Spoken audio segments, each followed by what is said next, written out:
एक सुंदर घाटी में मेघा नाम की एक युवती अपने बूढ़े पिता के साथ रहती थी।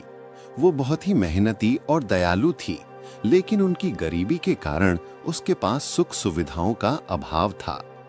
एक बार जब उसके पिता बीमार पड़े तो वैद्य ने एक दुर्लभ जड़ी बताई जो सिर्फ अंधेरे जंगल के बीचों बीच मिलती थी।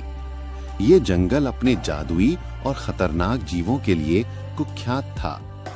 हिम्मत जुटाकर मेघा जंगल में निकल पड़ी। रास्ता ढूंढते ढूंढते वो एक गहरे कुंड के पास पहुंची, जहां पानी इतना स्वच्छ था कि तलहटी तक दिखाई दे रही थी। वहां एक बड़ा सा चमकीला मेंढक बैठा था।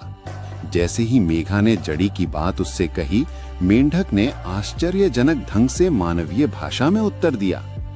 मैं तुम्हें वो जड़ी दिखा सकता हूं, मेंढक बोला, लेकिन इसके बदले में तुम्हें हर रोज सूरज ढलने के बाद यहाँ आकर मुझसे बातें करनी होंगी और मेरा दुखड़ा सुनना होगा।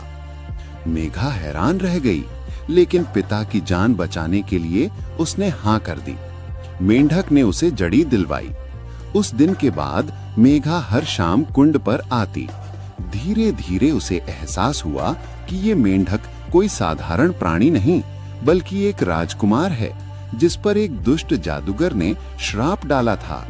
श्राप केवल तभी टूट सकता था जब कोई उसकी सच्ची दोस्ती करे और उसकी बातों को बिना किसी स्वार्थ के सुने।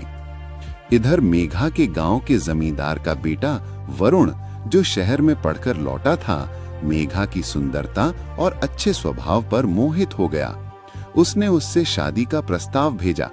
मेघा के पिता के लिए यह स्वर्ग से वरदान जैसा था, लेकिन मेघा का दिल अब दो हिस्सों में बंट गया था। एक ओर परिवार की जिम्मेदारी और सुरक्षित भविष्य था, तो दूसरी ओर उस अजीबोगरीब दोस्ती का वादा था जिसने उसके जीवन में नया उजाला भर दिया था। एक शाम जब मेघा मेंढक से मिलने पहुंची तो वो बहुत उदास था। उसने कहा, कल पूर्णिमा की रात है। अगर इस रात कोई मेरी सच्ची दोस्ती का इम्तिहान पास कर ले तो मेरा श्राप टूट सकता है, लेकिन अगर ऐसा नहीं हुआ तो मैं हमेशा के लिए मेंढक बनकर रह जाऊंगा। ये सुनकर मेघा की आंखों में आंसू आ गए। उसने तय किया कि वो वरुण के प्रस्ताव को ठुकरा देगी और अपने दोस्त को बचाने की कोशिश करेगी।